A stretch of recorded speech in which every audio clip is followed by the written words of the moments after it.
A Christian secret. Whisper it not. But Christians in the first 300 years of the church's life held no general rallies, hired no stadiums for evangelistic gatherings, had no public buildings to meet in. Unless you take the gatherings of Christians in Roman amphitheatres, surrounded by gladiators or wild animals ready to be slaughtered for their faith in another round of persecutions. Martyrdom of the Christians may well have influenced some who watched.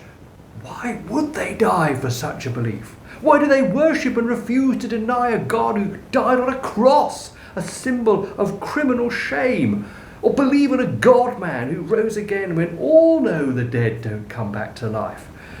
Or live a life so contrary to popular cultural norms of pleasure first and what's in it for me? But the early church grew in numbers and in geographical spread. In 300 years, it's estimated to have grown from 120 followers of Jesus at Pentecost to about 10,000 by 100 AD, 200,000 by 200 AD, and 6 million by 300 AD. And it transformed its place in the Roman Empire from persecuted and despised to becoming the cultural, political, and social template for life of all ages, classes, and groups. Fascinatingly, they saw such explosive growth, not because they were respected by their neighbours, not because they held cultural or political influence, nor because they had an open door policy to their worship. Their lives exposed their faith. They followed Jesus' approach to people around him.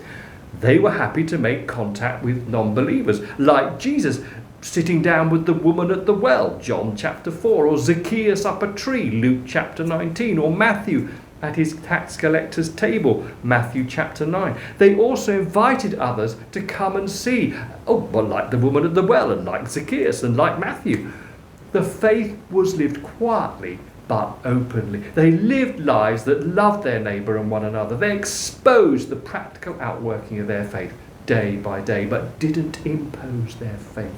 They shone as a light in the world rather than shouted at the darkness.